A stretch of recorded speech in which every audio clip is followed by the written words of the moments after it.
Hi guys, in this video we are going to see the poem My Grandmother's House, which is written by Kamla Das. Okay, so in this video we have the agenda that we will be covering all the aspects of this poem. So first of all we will see the introduction to the poetess. So what kind of life she has lived, what are her writings, what kind of a writer she is. So everything we are going to cover here. Now next we will see introduction to the poem. So in short we are going to see the summary also in this one video. Then we will come to literary embellishments. Embellishments, that means decoration or decorative things. So how Kamla Das has made or has decorated this poem, and what kind of literary devices she has used, what kind of tools, what kind of equipments she has used to beautify the poem.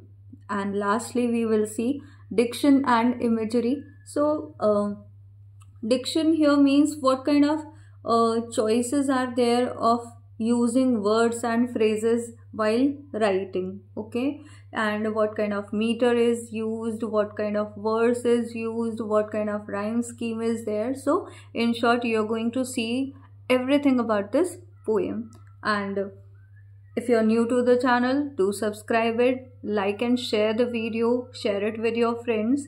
Why? Because it motivates me. So I'll be uploading these kind of videos for you, and I think that these kind of videos will be so helpful while preparing for exams, and I'm damn sure that this will be serving you as answer to be written in your exam. So thorough study of this poem is there in this one video. So it could be a bigger one, so bear with me, have patience, but after seeing this video you will be thanking me for this whole answer. Okay, so let's get started without much ado. Now next we will start with introduction to the poetess. She was born in southern Malabar in 1934. So her birth is of 1934. She is a bilingual poetess. Bilingual, that means one who writes in two languages. Okay, so who writes in Malayalam and English. So she was born and brought up of southern part, so she writes in Malayalam and English also. She did not get formal or regular education, but she inherited poetic talent from her parents. Both of them were poets. Okay, so here we see a very prominent feature of her life, that she did not go to a formal school, she did not get regular education, but she became poet. Why or how she had this poetic talent? Because both of her parents were poets. At the early age of 15, she was married to Mr. Das, who was an official of the Reserve Bank of India. However, she was not satisfied with her married life, as disclosed by her in her autobiography, My Story. So it is written in her autobiography that she was not having a satisfied married life. Strangely, she converted herself to Islam and adopted the name Suraya for her. And later in her life, she converted herself to Islam, to this religion, and her new name was Suraya. Okay. Now, Kamla Das published 3 thin volumes of poetry in English. Okay, so this is a very important thing when objective type questions, one line answer come, then you can write these things if asked.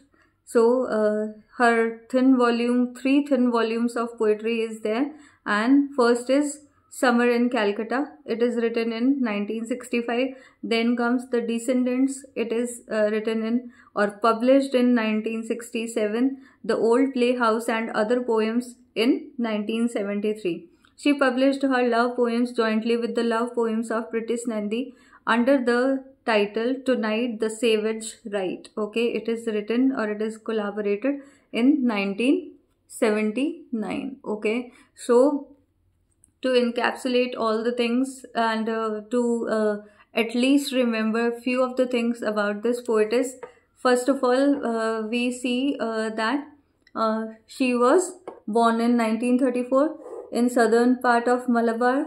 She was a bilingual poet. She writes in Malayalam as well as in English. She did not get formal education. She did not go to school, but she became poet. Why? Because she inherited poetic talent from her parents, because both of were poets. Then at the early age of 15, she got married to Mr. Das, who was the official of Reserve Bank of India. Then we come to know that she was not having a satisfied married life, and the name of her autobiography is My Story. She converted to Islam. She adopted a new name, that is Suraya.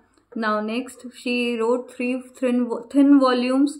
One is Summer in Calcutta, second is The Descendants, third is The Old Playhouse and Other Poems. She published her love poems jointly with the love poems of Pritish Nandy. And what is the collaboration? What is the name of this collaboration? Tonight the Savage Ride. Okay, so this is all about Kamla Das. Now next is introduction to the poem. Okay, so a very important part of this poem, that is, we are going to see the summary of this poem. Okay, most of the poems of Kamla Das are marked with openness and frankness. She is known as a confessional poet. Okay, poetess. She did not hide anything, even if it comes to her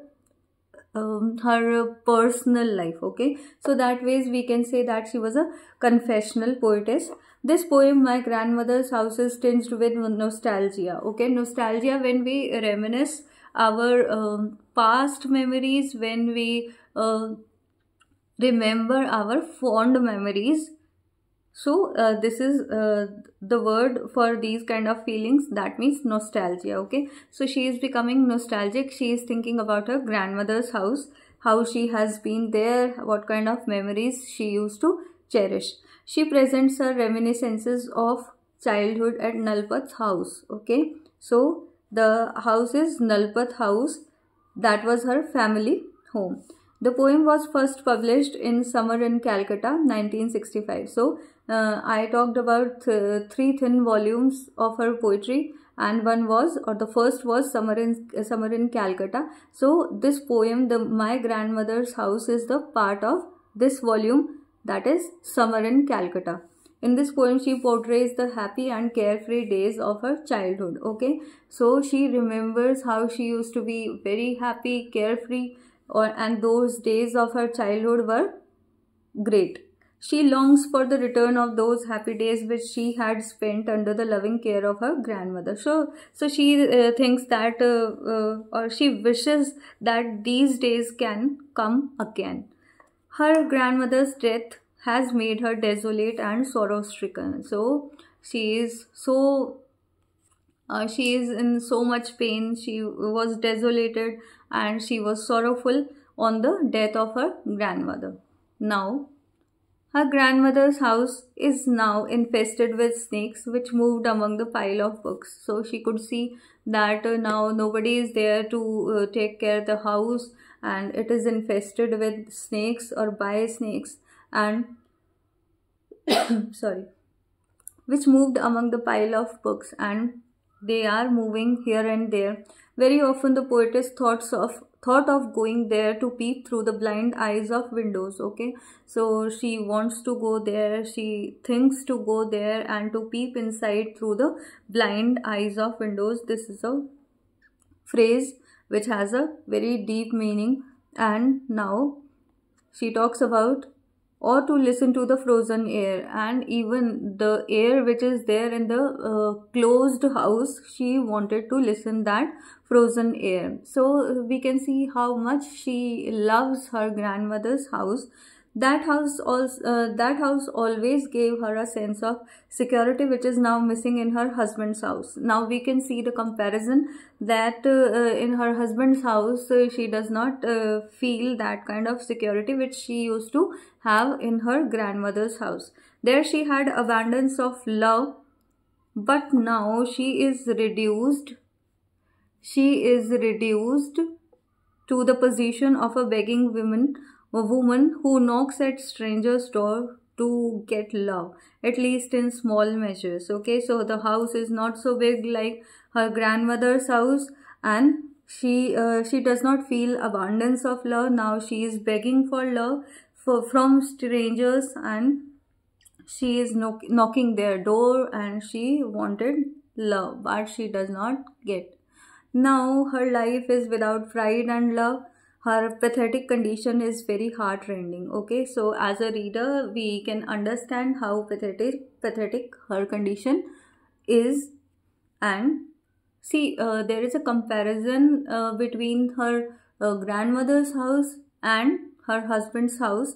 So these are the very personal kind of things which she has written here in this poem, and we see that ways how confessional poetess she is, because she does not hesitate to share her personal life even in the poem. Okay, so I think that you have understood what is the summary of the poem. Now we will see the next part of this video, that is what kind of literary embellishments or what kind of literary decorations are there in this poem. So be ready. Now next is, after the death of Kamla Das' grandmother, the house withdrew in silence. Okay, nobody is there, and it has withdrawn into silence. Nobody is there, no kind of voice is there. The whole house sank into stillness. Okay, a very deadly stillness is there in the house. This expression is very suggestive and appropriate. Okay, and this kind of expression is suggestive of that kind of stillness, that kind of silence which was prevailing in the house. Now next expression is, the poetess blood turned cold like the moon. The simile is very apt, so use of like is there. So we see the comparison of coldness of moon with the coldness of house. Thus her blood became with the coldness of her blood became very chilly like the moon. Okay, so now she is still, she is silent as her grandmother's house, or like her grandmother's house, and her blood has turned cold like moon. Okay, like the moon.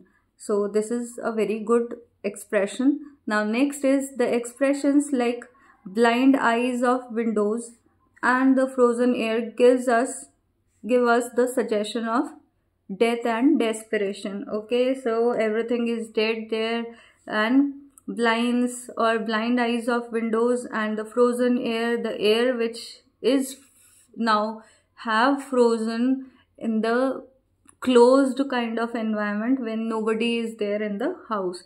So this suggests the expression or we can say the idea of death and desperation.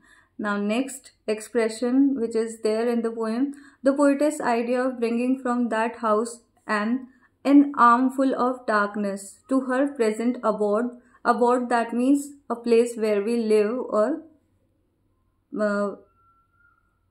from where we are staying, is a novel one. That darkness will give security to her new home, as a dog safeguards our home from all outside dangers. Okay, so she is thinking that in the environment of that darkness, she feels security, and she asks for that kind of darkness which will give security to her new home even. Okay, as we see that many people have pets like dogs, and they think that these dogs will safeguard their home from all outside dangers. So that kind of darkness she wants from her grandmother's house and for her present place of living, and she thinks that it will give her security.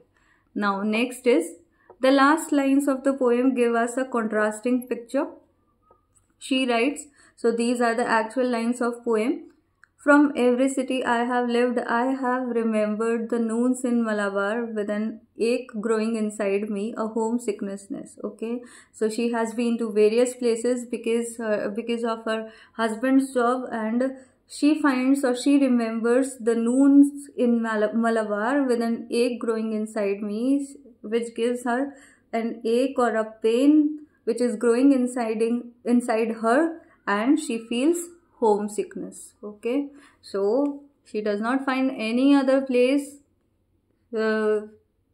suitable or good for her but only the grandmother's house. The grandmother's house gave pride and love to the poetess, but now she is starving and knocks at a stranger's door to receive love in a small measure. These are the small houses where she is where she is living with her husband. She is asking for love, she is starving, she is hungry, she is knocking at the stranger's door to get or to receive love, but she is not getting that kind of love from anyone, even not from her husband.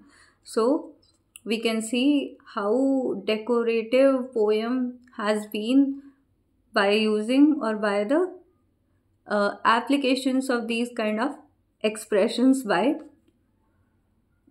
sorry, by Kamla Das. Okay, now lastly we will see the diction and imagery of this poem. Imagery in this poem.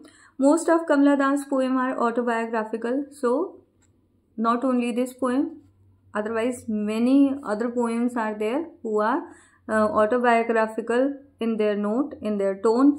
She impresses by being herself in her poems. Okay, so what makes her poems important and impressive one? When she is being herself in her poems. Okay, she is not hiding anything, and at the same time she is frankly involving herself in the poem. So that is also how she was making all these poems autobiographical in their tone. This poem is written in free verse, so no rhyme scheme, no rhythm, no particular rhyme scheme is there, because free verse is there in this poem. Free verse has no regular meter or line or length. In the hands of a gifted poet like Kamla Das, it acquires rhythms and melodies of its own. Okay, so see how beauty lies in the when this poem is written in free verse. So then also it acquires rhythm and melodies. Why? Because it is in the hands of a very proficient writer who is Kamla Das. Kamla Das shows a commendable mastery of phrase and control over rhythm. The words are often pointed and the rhythm is alive. This poem has utter simplicity of diction. So a very good example or sheer simplicity of diction is shown in the poem. On the whole, this poem is a great achievement of Kamla Das. Okay, so this is all about this poem. I hope you have understood the poem well. One answer is ready for your preparation. You can learn the answer as it is. You can write the answer, and I hope most importantly you have understood what's there in the poem. Okay, so do like it. Write in the comment section if you have liked this video. Share it with your friends, and in the description box I'll be leaving the links of another poems so that you can prepare those topics as well. Okay, thanks for watching. Bye bye.